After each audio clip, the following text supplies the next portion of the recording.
은혜 받을 하나님의 말씀은 출애굽기 24장 1절에서 18절까지의 말씀입니다. 출애굽기 24장 1절에서 끝절까지의 말씀 찾으셨으면 교독합니다. 제가 먼저 있습니다. 또 모세에게 이르시되 너는 아론과 나답과 아비후와 이스라엘 장로 70인과 함께 여호와께로 올라와 멀리서 경배하고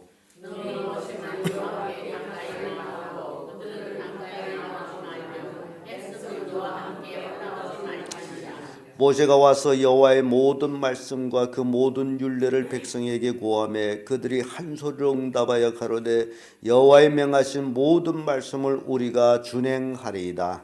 모세가 여호와의 모든 말씀을 기록하고 한 아침에 일어나서 한 아련의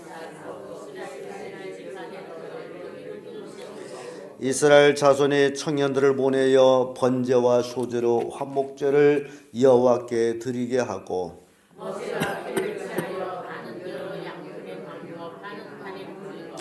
언약서를 가져 백성에게 낭독하여 들리매 그들이 가로되 여호와의 모든 말씀을 우리가 준행하리이다.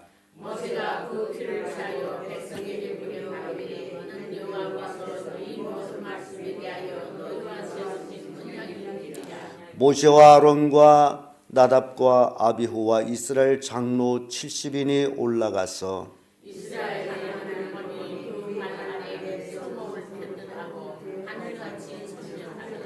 하나님이 이스라엘 종교한 자들에게 손을 대지 아니하셨고 그들은 하나님을 보고 먹고 마셨더라. 여호와께서 모세에게 이르시되 너는 산에 올라 내게로 와서 거기 있으라.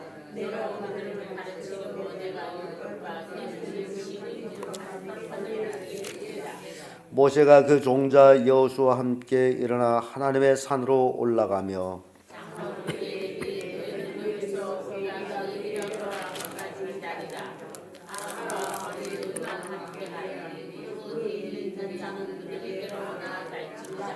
모세가 산에 오르매 구름이 산을 가리우며 여호와의 영광이 시내 산 위에 누르고 구름이 이어져 드러난 산을 가리더니 제7의 여호와께서 구름 가운데서 모세를 부르시니라. 산 위에 여호와의 영광이 이스라엘 자손의 눈에 맹렬한 불같이 보였고 모세는 구름 속으로 들어가서 산 위에서 올랐으며 40일 40년을 산에 있습니다.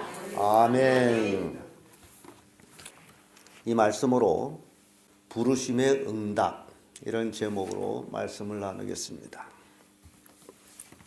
하나님은 늘 자기 자녀들을 부르셨던 것들을 우리는 생각하게 됩니다. 아담이 범죄해서 나무 사이에 숨어 있을 때도 하나님께서는 아담아 아담아 내가 어디에 있느냐라고 부르셨던 하나님. 이제 이스라엘 백성을 애굽에서 부르셔서 광야에서 시내산에서 하나님이 만나고 그들을 종교한 자들 70인과 모세와 아론, 나답과 아비후가 또 하나님 가까이 가서 만나게 하고 그리고 모세를 불러서 시내산에 올라오게 하고 거기서 40일 40야를 하나님과 함께하게 한 하나님의 그 역사하심을 우리는 방금 읽으면서 느꼈습니다. 그렇다면 하나님이 인간을 부르셨을 때에 인간이 어떻게 해야 하냐라는 것이죠. 하나님이 우리를 부르셨습니다. 그래서 교회라는 이름을 에클레시아라고 헬라말로 말하는데 그 의미는 하나님이 불러내서 빼서 따로 모인 무리, 세상에서 불러낸 무리라는 얘기예요. 이 교회에 나온 성도들이 하나님의 부르심을 받고 나온 성도들입니다. 그렇다면 하나님의 부르심을 받았다면 어떻게 살아야 할까라는 것이 부르심의 응답입니다. 하나님이 부르셨음에도 불구하고 세상 삶과 똑같이 사는 삶이라면 부르심의 응답을 하지 않는 삶이 되는 거죠. 하나님을 버린 것이나 다름없습니다. 그러면 부르심의 응답은 어떤 것이냐? 그 첫째가 피의 언약입니다. 쭉 1절에서 8절까지의 말씀인데 6절의 말씀 보게 되면요. 이런 말씀이 있죠. 모세가 피를 취하여 반은 여러 양분에 담고 반은 단에 뿌리고 이런 말씀이 있어요. 이 구약에서 우리가 느낄 수 있는 것은 언약을 세웠다 하게 되면 피 언약이라는 사실입니다. 왜 피 언약을 했을까라는 거예요. 피 흘림이라는 것은 죽음을 얘기합니다. 그래서 히브리 성경 와서는 피 흘림이 없으면 사함이 없느니라고 말씀합니다. 이 언약을 세울 때 생명으로 세운다는 의미예요. 네가 지키느냐 안 지키느냐가 바로 죽음이라는 거예요. 여러분들이 하나님과의 피 언약을 세운 자들이에요. 하나님의 언약을 우리가 배반할 때는 죽음이라는 사실이에요. 그래서 피를 뿌리는 거예요. 물론 그 죽음이 정결케 하고 모든 것이 있습니다만은 피 흘림이라는 것은 죽음이에요. 하나님이 최초에 아담하고가 범죄했을 적에도 그들에게 있어서는 가죽옷을 지어 입힐 때 짐승을 잡아 피 흘림이 있었어요. 그래서 피 흘림이 없이는 사함이 없다라는 거예요. 내가 죽어야 될 그 죽음에 예수 그리스도께서 대신 죽어주신 거예요. 대신 피를 흘려줬어요. 나는 하나님과의 언약을 위반했으므로 내가 죽어야 될 텐데, 그러나 하나님은 나를 사랑함으로 내 대신 자신의 아들을 죽여가지고 언약을 성취시켰다라는 얘기예요. 여러분들이 예수 그리스도를 믿는 데 들어가서 걔네 그저 믿으면 구원받고 은혜 속에 있다 이렇게만 생각하지 마세요. 맞는 것이지만은 그러나 그 배후의 언약은 피라는 사실. 피로 언약을 했다는 겁니다. 십자가 보혈의 피로 이제 우리가 구원의 언약의 표를 가졌다는 거예요. 그건 죽음이에요. 누가 죽었어요? 예수님이 죽었어요. 내가 죽었더라면 나는 지옥이에요. 그래서 이스라엘 백성하고 첫 언약을 세울 때도 이렇게 피의 언약을 해서 반은 단에 뿌리고 반은 백성에게 뿌렸던 모습을 봅니다. 히브리서 9장 18절 20절에 이러므로 첫 언약에도 피 없이 세운 것이 아니니 모세가 율법대로 모든 계명을 온 백성에게 발한 후에 송아지와 염소의 피와 및 물과 붉은 양털과 우슬초를 취하여 그 책과 온 백성에 뿌려 이르되 이는 하나님이 너에게 명하신 언약의 피라 하고, 언약의 피, 나중에 예수 그리스도의 피를 상징하는 언약의 피. 베드로전서 1장 2절도 곧 하나님 아버지의 미리 아심 따라 성령의 거룩하게 하심으로 순종함과 예수 그리스도의 핏뿌림을 얻기 위하여 택하심을 입은 자들에게 편지하노니 은혜와 평강이 너에게 더욱 많을지어다. 핏뿌림을 받은 자. 모세가 백성들에게 반은 이제 뿌렸다고 그러죠. 예수 그리스도의 핏뿌림을 받은 우리들이라. 이것이 피 언약이랍니다. 우리가 하나님의 부르심에 응답할 때는 피 언약을 했다라는 겁니다. 이걸 망각해서는 안 돼요. 근데 많은 사람들이 그걸 자꾸 망각하고 있다라는 거죠. 피 언약. 그래서 유대인들은 그 언약을 잊지 않기 위해서는 몸에 할례를 행하기도 했습니다. 자기 몸을 베는 것. 그래서 자기 몸에 상처가 있을 때에 비로소 나는 하나님의 언약의 백성이다 라는 것을 늘 명시할 수 있도록 했습니다. 오늘 신약 세대는 그런 것들이 없어가지고 단지 이론적으로 믿으면 하나님의 자녀가 된다라는 그것 때문에 많은 사람들이 믿음의 현장감을 느끼지를 못하고 때로는 하나님을 떠나기도 하고 때로는 어려움이 닥칠 때 비로소 하나님 앞에 나와서 고함치기도 하고 그러는데, 여러분들이 믿음의 생활 속에서 꼭 이 피 언약이라는 것을 기억하시길 바랍니다. 내가 죽어야 될 그 죽음에 누가 죽으셨다는 거죠? 예수가 죽은 거예요. 그러면 여러분들이 내가 죽어야 될 그 죽음에 예수가 죽어서 내가 죄에서 자유함을 받아 하나님의 자녀가 됐다면 우리는 평생 나를 구원하신 예수님에 대한 감사가 넘쳐나야 되겠죠. 이게 우리의 믿음의 삶입니다. 그런데 감사가 없다라게 되면 나를 위해서 죽어주셨다라는 그걸 망각했다는 거예요. 예수님이 나를 위해서 죽었다라는 걸 잊어버리기 때문에 감사가 없고 충성이 없고 순종이 없는 거예요. 여러분들이 부르심의 응답에 이 피 언약을 꼭 명심하시고 매일매일 이 피 언약을 통해서 감사하기를 바랍니다. 그 피 언약의 감사의 충성이 여러분들한테서 이제 시작이 돼야 되겠죠. 이스라엘 백성들은 바로 그러한 피 언약을 받으면서 그들이 하나님께서 우리에게 명하신 모든 말씀대로 우리가 준행하리다 라고 고백을 합니다. 7절의 말씀은 그렇죠. 언약서를 가져 백성에게 낭독하여 들림에 그들이 가로되 여호와의 모든 말씀을 우리가 준행하리라. 이게 피언약의 결과예요. 피언약을 했더니 백성들은 우리는 하나님의 모든 말씀을 어찐다고요? 준행하겠다. 여러분들도 마찬가지예요. 피언약을 했으면 그 말씀에 준행하는 거예요. 이게 순종이라는 거예요. 하나님 말씀에. 이 순종이 오늘날 우리에게 필요하다는 거죠. 순종 없는 믿음은 절대 있을 수가 없는 것입니다.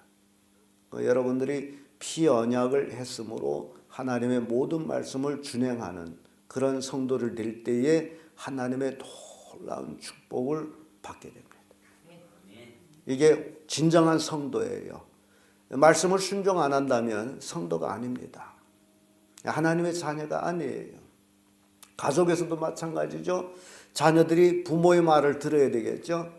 부모의 말을 듣지 않게 된 부모가 너 이제부터 내 자식이 아니야 라고 호통칠 때도 있죠.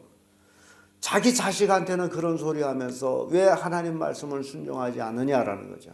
하나님도 똑같이 그의 말씀에 불순종하는 자 너 내 자식이 아니야.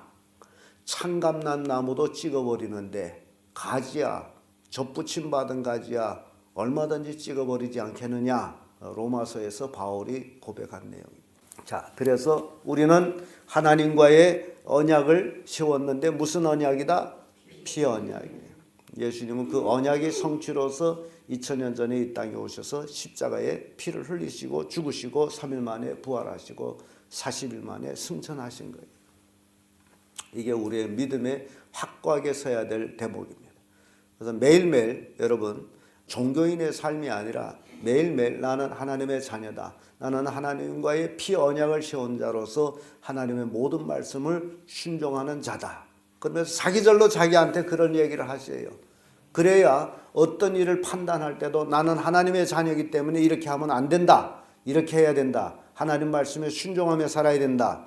그래서 육체적으로 손해볼지라도 그렇게 살 때에 여러분 삶에 하나님의 놀라운 축복이 임한다라는 겁니다. 이게 하나님께서 이스라엘 백성들한테 요구한 거예요. 그래서 하나님께서는 이스라엘 백성들한테 너희들이 가나안 땅에 들어가는데 너희 앞에 두 가지 길을 보여준다 라면서 복과 저주의 길을 보여주셨어요. 그게 나중에 신명기 28장에 우리가 언제 거기까지 가게 되면 읽을 말씀입니다마는 저주와 축복. 너희가 가나안 땅에 들어갔다 할지라도 하나님 말씀을 천종하고 거기에 순종하면 이 복이 너희들한테 임할 것이고 그렇지 아니하면 저주가 임할 것이다 라고 백성들 앞에 가르칩니다. 그러니까 우리 앞에는 꼭 무슨 길이 있어요? 두 갈래 길이 있어요. 그래서 순종하고 안 하는 거는 하나님이 우리를 억지로 어찌게 하지 않습니다. 스스로 결단하고 스스로 믿음으로 나가는 것뿐이에요. 그런데 순종할 때는 뭐가 임합니까? 복이 임하고 불순종할 때는 뭐가 임해요? 저주가 임하는. 이 두 종류가 우리는 매일같이 선택하며 가야 된다는 거예요. 한 번 하나님의 자녀가 됐대서 영원히 복받는 그런 건 아니에요. 매일매일 우리는 선택하면서 내가 하나님의 자녀지, 내가 축복의 자녀지 하면서 순종하는 그 길을 갈 때에 우리가 복을 받지, 오늘 하나님의 자녀가 됐다 해서 내일 불순종의 삶을 살아 복을 받는 건 절대 아니에요. 오히려 화를 받게 되죠. 이게 언약이라는 거예요. 피언약. 두 번째로 만남입니다. 만남. 부르심의 응답은 만남이에요. 9절에서 11절의 말씀인데 10절의 말씀 보면 이스라엘 하나님을 보니 그 발 아래 청옥을 편듯하고 하늘같이 청명하더라 라는 말씀.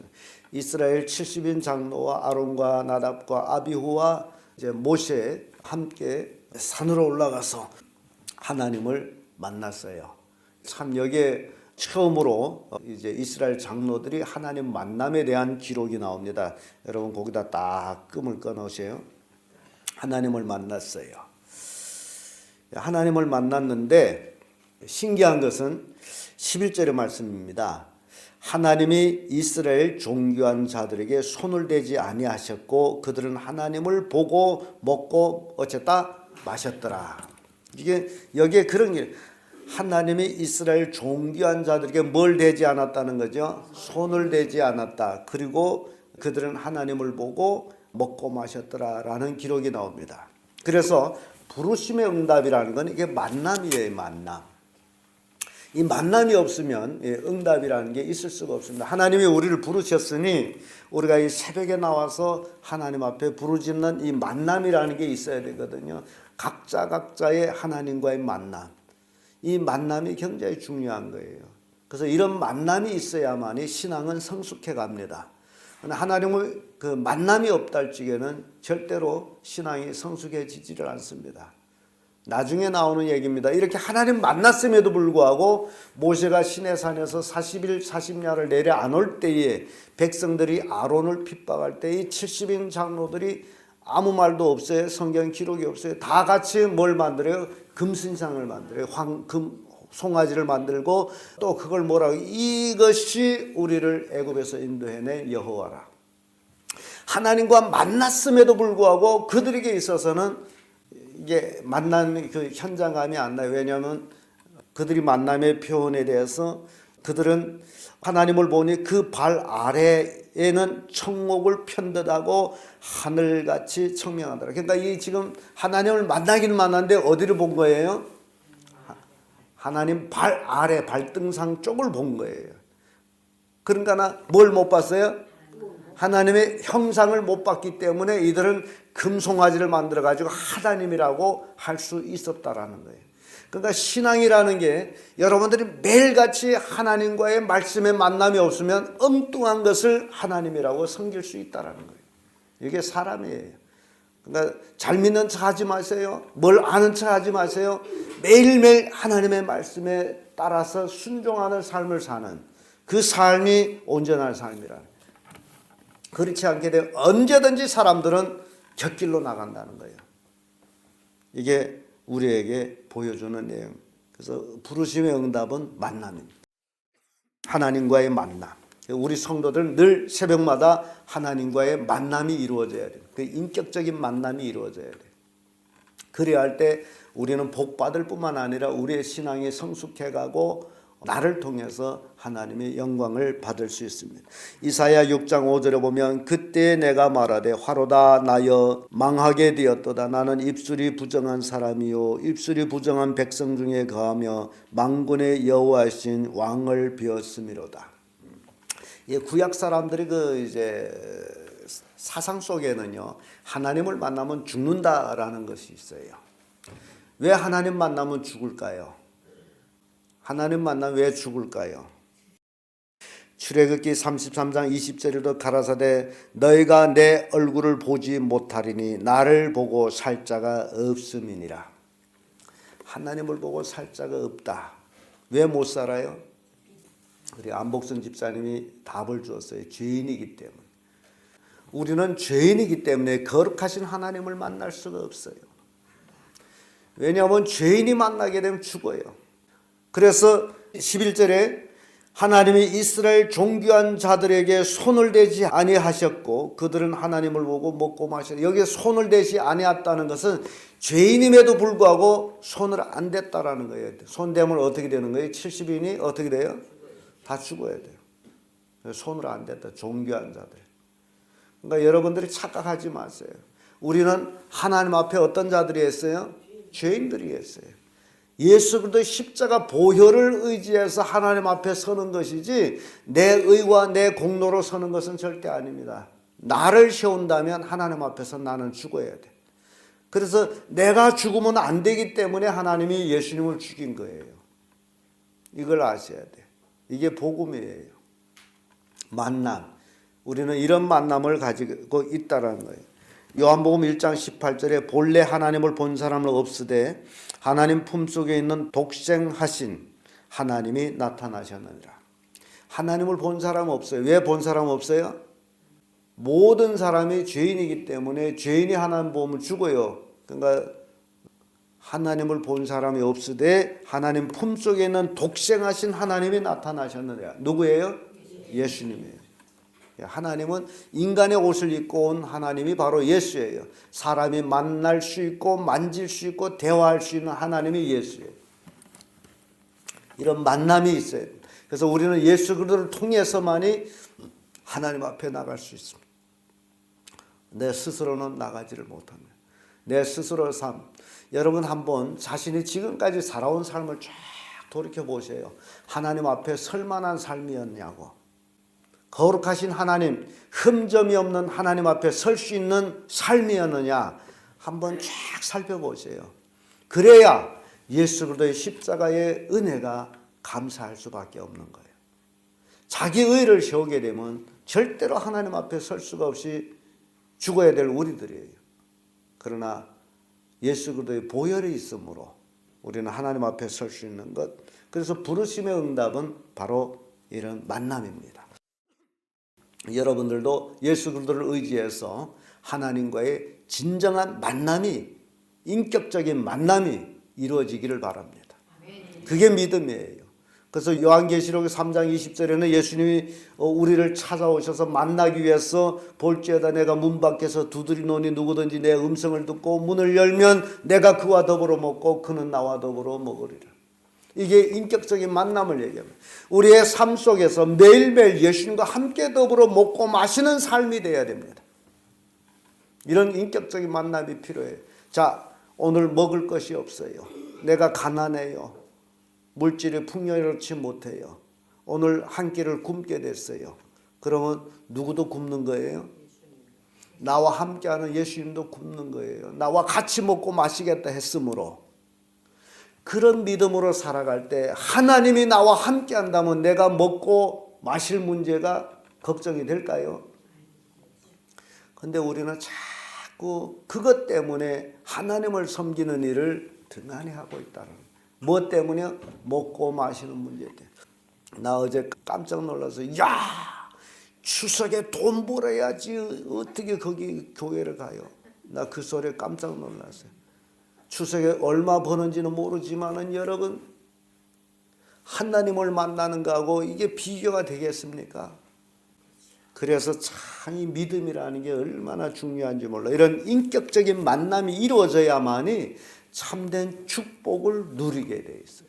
그런 인격적인 만남이 안 되고 종교적인 만남이라면요, 돈 버는 일이라면 언제든지 하나님을 저쪽에 밀어놓게 되는 거예요.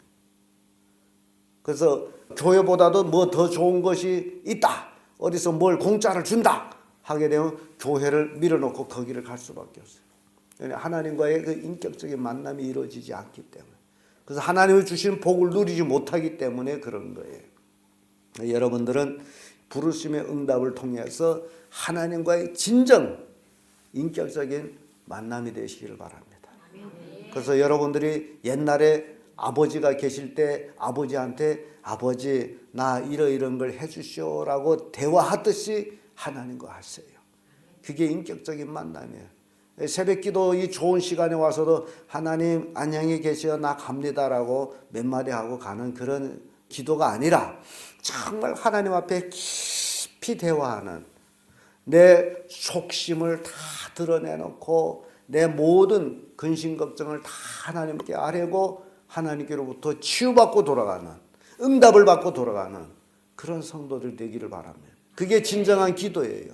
그게 진정한 만남이에요. 그런 만남이 없이 그저 인사치레로 하나님 오늘 새벽에 오게 해서 감사합니다. 오늘도 우리 가정을 보호해 주세요. 안녕히 계세요. 그런 기도를 하지 마세요. 깊은 만남의 기도를 하세요. 그런 기쁨의 만남의 기도를 하려면 참 시간도 많이 걸리겠죠. 그런 만남이 이루어지기를 바랍니다. 그게 진정한 만남이에요. 뭐 수박 겉핥기라는 그런 말도 있죠. 신앙은 그런 식으로 하면 안 돼요. 옛날에 손오공이 그 원숭이 새끼가 수박을 하나 들고 왔어요.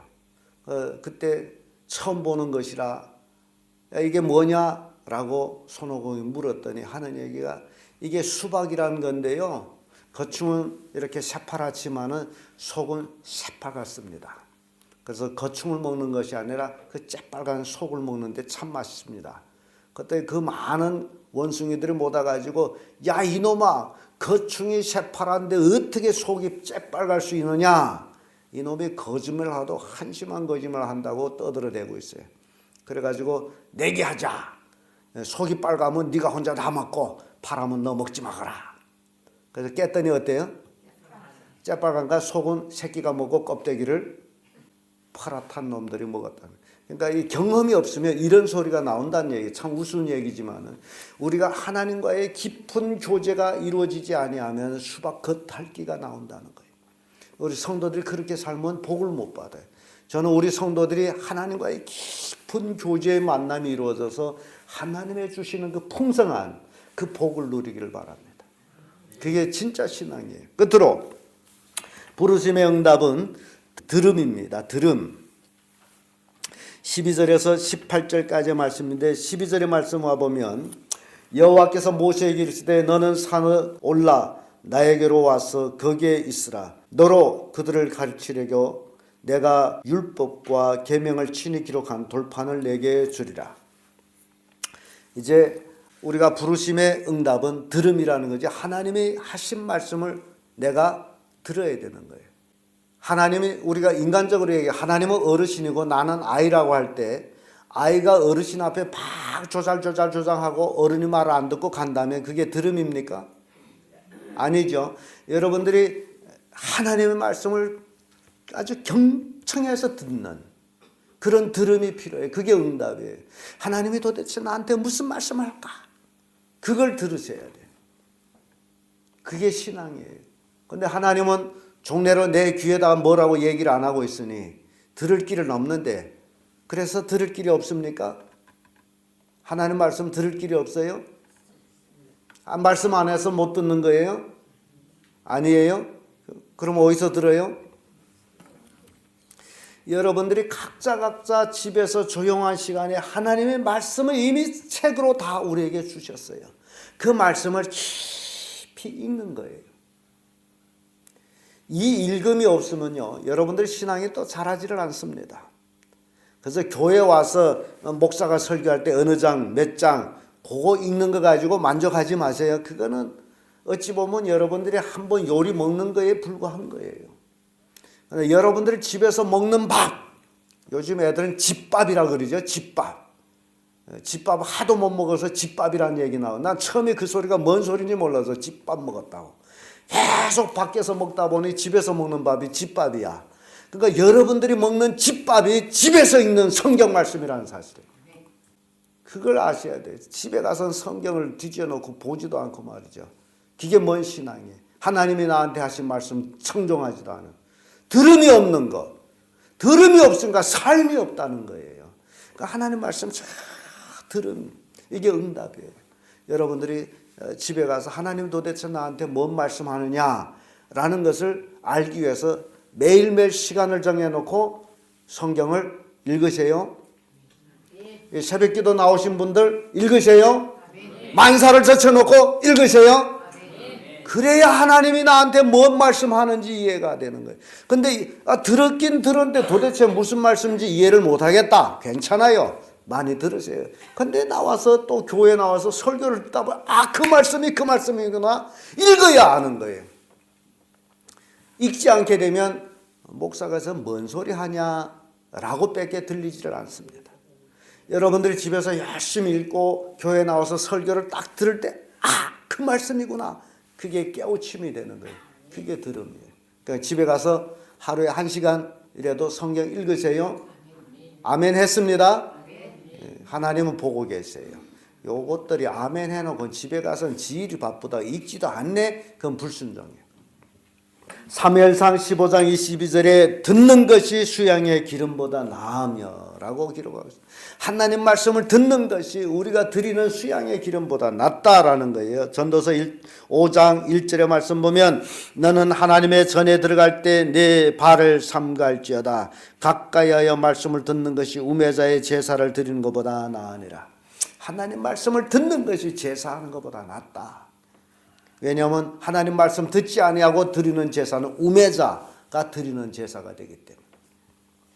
사도행전 4장 19절의 말씀 보게 되면요, 베드로와 요한이 대답하여 가로되 하나님 앞에서 너의 말을 듣는 것이 하나님 말씀 듣는 것보다 옳은가 판단하라. 하나님 말씀 듣는 것, 사람의 말을 듣는 것, 너희들이 판단하라. 어느 것이 옳으냐. 여러분, 하나님의 말씀을 청종하는 그런 자들이 되기를 바랍니다. 열심히 하나님 말씀 들으세요. 열심히 들으세요.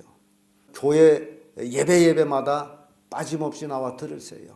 얼마나 큰 축복이 되는지 몰라요. 그런데 많은 사람들은 주일날 딸랑 한 번만 나와가지고 오지를 않아요. 그걸 갖고는 부족해요. 그래서 성장 못해요. 여러분들이 이 부르심의 응답, 오늘은 우리가 모세를 통해서 출애굽기를 통해 가지고 들으심의 응답을 살펴봤습니다. 그 응답이 피의 언약이고 만남이고 들음이다라고 제가 말씀을 드렸습니다. 여러분들이 이러한 응답자들이 되도록 열심히 노력하고 충성하는 그런 성도들 되기를 예수님의 이름으로 축복합니다.